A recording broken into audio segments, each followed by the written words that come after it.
23일 2부는 이슈 인터뷰 이어갑니다. 총선 패배 이후 인적 쇄신을 강조했던 윤석열 대통령. 어제 비서실장에 정진석 의원을 또 정무수석에 홍철호 전 의원을 임명했습니다. 이날 윤 대통령이 직접 나서서 인선을 발표하고 기자들의 질문을 받았는데요. 이를 두고 변화가 시작된 거 아니냐 이런 해석이 나오고 있습니다. 대통령실에서 당선 후부터 윤 대통령을 가까이 모셨던 강승규 국민의힘 당선인을 연결해 자세한 이야기 들어봅니다. 안녕하세요. 안녕하세요. 강승규입니다. 목소리에 힘이 들어가 있습니다. 감사합니다. 총선 이후에 첫 인터뷰 진행하는데요. 당선 소감 한마디 해주셔야죠. 예, 일할 수 있게 기회를 주신 홍성 예산 지역 주민들께 감사드립니다. 감사하는 마음으로 일로서 보답드리겠다는 약속을 다시 드리고요. 네. 더 낫고 더 겸손한 자세로 지역 발전, 대한민국 발전에 매진하겠습니다. 네. 네. 당선된 것과는 다르게요. 국민의힘 전체로 보면 분위기가 좋지가 않습니다. 어깨가 무거우실 것 같은데요. 전반적인 총선 결과 어떻게 보고 계세요? 비판하시는 대로 좋지 않고요. 네. 그런 총선 결과에 대해서 우리 모두가 책임지는 자세로 성찰을 해야 될 것 같습니다. 큰 틀에서는 국민을 위한 정책을 내세웠지만 세심한 영역에서는 많이 부족했던 것 같습니다.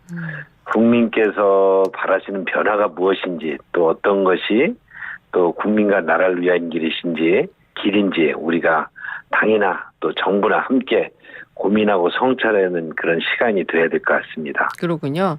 그런데 선거 2주가 지난 지금에도 당과 또 당 밖에서는 이게 당 책임이다, 아니다, 용산 책임이다 이런 공방이 벌어지고 있는데요.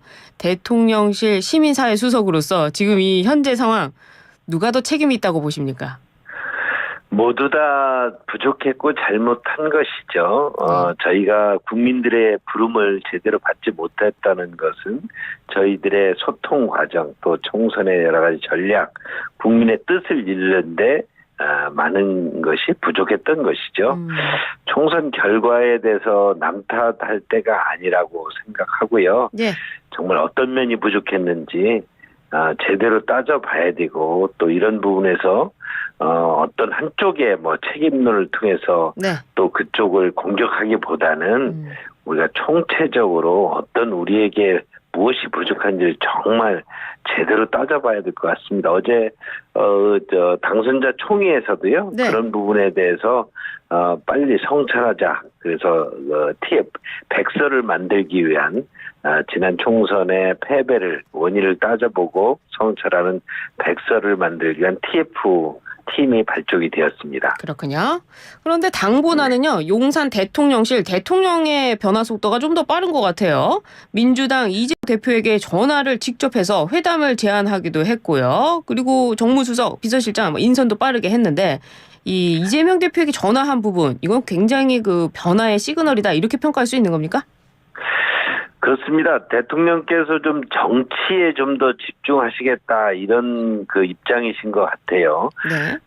정치도 두 가지 영역이 있을 수 있지 않겠습니까? 네. 이성이 지배하는 어떤 과학적인 영역, 그 다음에 또 감성이 지배하는 또 예술적 영역이 있을 수 있는데 정치가 어떤 면에서는 과학적이고 이성적인 면이 강조돼서 국민들과 소통하고 설득을 해야 되는 측면도 있지만 또 감성적이고 예술적인 그런 면이 간과가 됐을 때 국민들로부터 소통에 여러 가지 어려움이 있을 수 있습니다.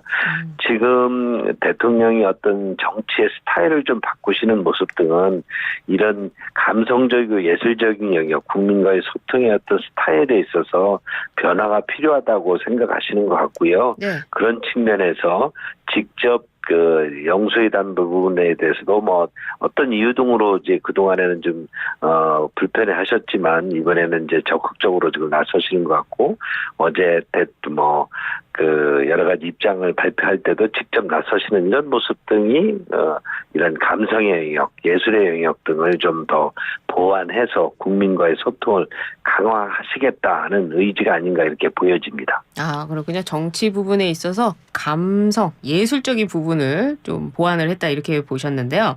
사실 그 도어 스태핑을 중단한 이후에 어제 처음으로 기자들로부터 질문을 받았다 이렇게 평가를 하고 있어요.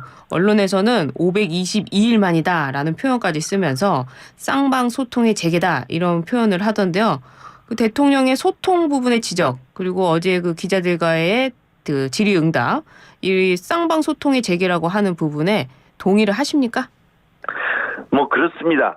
대통령께서 지난 선거 과정에서도 노무현 대통령의 애창곡을 그렇게 불러서 많은 분들과 소통을 강화했던 측면도 있었고 네. 요리하는 모습이라든가 또 도 취임과 함께 여러 걱정에도 불구하고 도어 스태핑을 통해서 기자들과 직접 소통을 하지 않았습니까? 네. 이런 부분에서 굉장히 그 본인께서 좀 소통에 대한 어떤 집중을 하는 측면도 있으셨는데 네. 어떤 계기에 의해서 이런 부분들이 좀 걱정거리가 되고 국민들로부터 좀 이 부분에 대한 중단을 좀 했으면 좋겠다는 어떤 요청도 받았죠. 여하튼 도어 스태핑이 중단된 이후에 기자 언론들로부터는 많은 이런 그 쌍방 소통에 대한 어떤 희구 이런 것들이 좀 있었고요. 이런 부분 등을 지금 대통령께서 소통을 강화해야 되고 또 정치에 더 집중해서 스타일을 바꿔야 된다는 그런 입장에 있을 때 좀 쌍방소통을 어떤 형태로도 강화하셔야 되겠다 이렇게 느끼시는 것 같고요. 어제 그런 부분 등이 비서실장과 정무수석을 발표할 때 직접 대통령께서 브리핑도 하시고 네. 또 기자로부터 질문도 받았던 것 같습니다. 앞으로 이런 부분들에 대한 대통령의 어떤 그 소통 강화 측면이 더 이어지지 않을까 이렇게 예상이 됩니다. 그러군요. 소통 부분은 그렇고 그렇다면 그 인사 부분에 있어서 정진석 비서실장 그리고 홍철호 정무수석 이 인선은 어떻게 평가하십니까? 역시 뭐 대통령께서도 강조하신 것처럼 소통의 방점을 둔 것 같습니다. 정진석 비서실장 5선의 국회의원은 물론이고 예. 이명박 대통령 때는 또 정무수석으로서 또 그 당시에 문제가 됐던 이명박 대통령 그리고 또 박근혜 대통령과의 소통을 좀 강화했던 측면이 있었고요. 네. 그런 만큼 이번에도 여야의 소통 또 우리 사회 각계와의 소통을 비서실장께서 직접 나서라는 주문 같기도 합니다. 아마 정진석 비서실장이 제1 정무수석으로서 또 소통도 함께 그 정계와의 소통도 이렇게 강할 것 같습니다. 네. 이어 같이 뭐 홍철호 전 의원도 정무수석으로 임명이 되었는데 이분도 저도 좀 이렇게 같이 생활해 보는데 굉장히 그 친화력이 뛰어난 분이고요. 또 많은 부분에 대해서 소통을 이제 강화하시는 분이기 때문에 네. 홍철호, 정진석 이 라인이 굉장히 또 대통령과 함께 그 소통을 여야 또 네. 시민 사이에 뭐 언론과의 소통을 강화하는 측면이 더 강화될 것 같습니다. 대통령께서 소통을 굉장히 중시하는 그런 상황이 돼버렸네요. 그런데요, 이 국무총리 인선과 관련해서 아직까지 장고 중이다. 뭐 시간이 더 필요한 것이냐 이렇게 지금 언론들이 분석을 하고 있는데 사실 총리는 야당의 협조가 절대적으로 필요한 거 아니겠습니까? 지금 그렇습니다. 이재명 대표와의 회담도 그런 차원에서 또 국무총리 인선도 추천을 받게 될까요? 뭐 추천을 받는다기보다는 네. 국무총리 인선에 대한 야당 측의 의견도 좀 구하지 않을까 또 협조도 구하지 않을까 이렇게 예상이 됩니다. 네. 국무총리야말로 야당의 인준이 없으면 불가능한 만큼 네. 국무총리 인선 과정에서도 야당의 협조를 얻을 수 있는 인물이 선택되어야 될 것이고 그런 측면에서 여야 영수회담을 하는 만큼 네. 이에 대해서도 대통령께서도 의견을 묻게 되지 않을까 저는 그렇게 예상이 됩니다.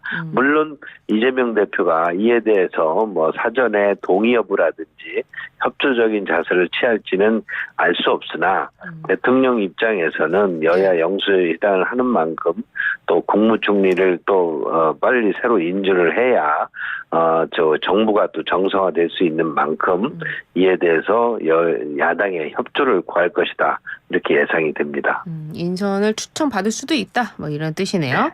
이 실무 회동을 앞두고 정무수석 교체가 있었습니다. 일각에서 이를 두고 의제 선점을 위한 삼바 싸움이냐 사파 싸움이냐 이런 해석도 나오는데 어떻게 보세요? 그거는 좀 지나친 해석 같고요. 네. 실제로는 이제 그 정무 라인을 교체하는 것이 예고돼 있지 않았습니까? 그렇죠. 그런 과정에서 또 야당과의 영수의 회담도 긴박했던 만큼 투트랙으로 진행되고 있었죠. 네.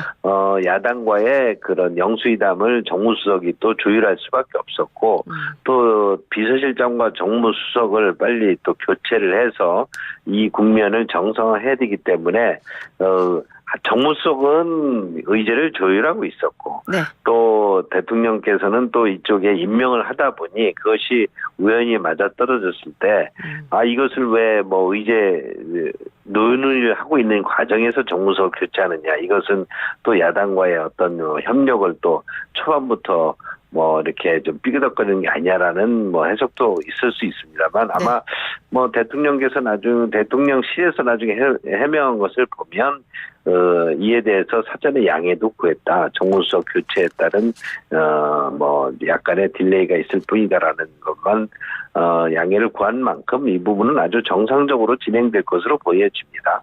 정무수석 교체가 또 그런 의미는 아니었다. 정상적으로 네. 진행되는 과정이다. 이렇게 말씀해 네. 주시네요. 알겠습니다. 네.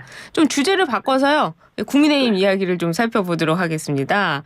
앞서서도 좀 살펴봤는데 총선 이후에 한동훈 전 비대위원장의 책임론을 두고 국민의힘 내에서도 좀 공방이 이어지고 있는 것 같은데요. 한동훈 전 위원장이 윤석열 대통령의 오찬 회동을 거절한 뒤에 이례적으로 SNS에 정치인이 배신하지 않아야 할 대상은 국민뿐이다. 이런 글을 올렸어요. 해석에 분분한데요. 이거 어떤 의미로 봐야 되는 겁니까? 이제 뭐 우리 정치도 좀 이제는 좀 바뀌어야 할 때입니다. 네.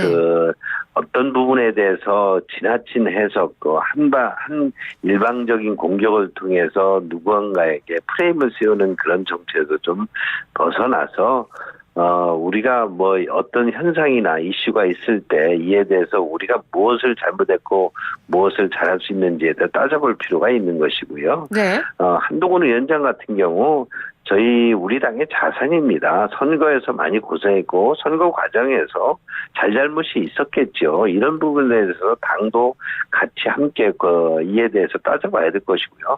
정부가 또 잘못한 부분에서는 같이 이에 대해서 성찰을 해야 되는 시간이지요. 한동훈 전 비대위원장이나 또 홍준표 대구시장 등이 SNS를 통해서 이렇게 공방을 이어가는 부분, 정치인들끼리 할 수 있는 부분이죠. 그러나 이런 부분들이 지나치게 확대돼 가지고 분열이나 갈등을 양산시킨다는 것이 그것이 국민들이 과연 바라는 모습이겠느냐? 저는 그렇다고 보지 않습니다. 우리 정치도 어떤 부분에 대한 이슈나 갈등이 있을 수 있지만 이것을 어떻게 해소하고 또 국민들에게 안정적으로 이를 풀어드리느냐가 정치의 한 단면이기 때문에 네. 지금 우리가 해야 될 것은 갈등 양산보다는 좀 더 책임과 이런 부분 등에 대해서 더 서로 공유하고 네. 이에 대해서 발전적인 방안을 또 모색할 때다 이렇게 봅니다. 갈등 양산을 지향한다 이렇게 말씀하셨는데 그런데 한동훈 위원장은요. 윤석열 대통령의 오찬을 거절했습니다. 이를 두고 윤 대통령과 차별화를 통해서 본인의 정치적 미래를 도모하는 거 아니냐 이런 해석도 나오고 있거든요. 또 국민의힘 내부에서도 대통령과 각을 세우는 분들이 좀 나오는 것 같은데 이거 어떻게 봐야 됩니까?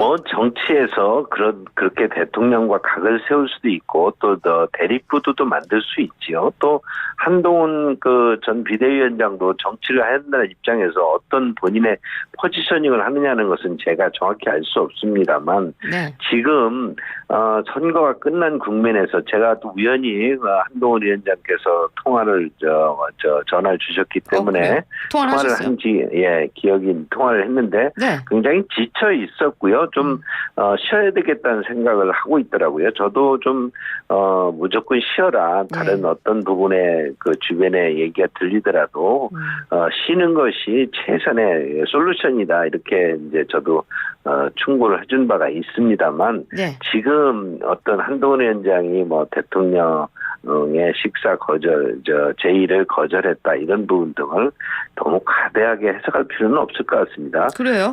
두 분들이 뭐 이전에도 상당한 오랫동안 관계를 가져온 만큼 지금 어떤 과정에 있어서 나타난 여러 가지 어떤 이슈들이 있다면 또 잘 관리해 나갈 것으로 저는 그렇게 기대를 하고 있습니다. 그래요. 근데 건강상 이유라고 한동훈 위원장은 밝혔지만 또 김경률 전 비대위원이 금요일에 전화해서 뭐 월요일에 만나자, 이틀 전에 만나자고 하면 어떡하느냐 또 이렇게 이야기를 하면서 건강상 이유는 아닌 것 같아요. 뭐 실무적으로 또 어떤 다른 해석이 있을 수도 있고요. 네. 또 본인도 또 한동훈 위원장 입장에서는 뭐 지금 이렇게 막 지쳐있는 속에서 심신이 지쳐있는 속에서 뭔가 이렇게 새로운 변화를 모색해야 되는 그런 만남 등을 지금 할 시점이 아니라고 생각할 수도 있었고요.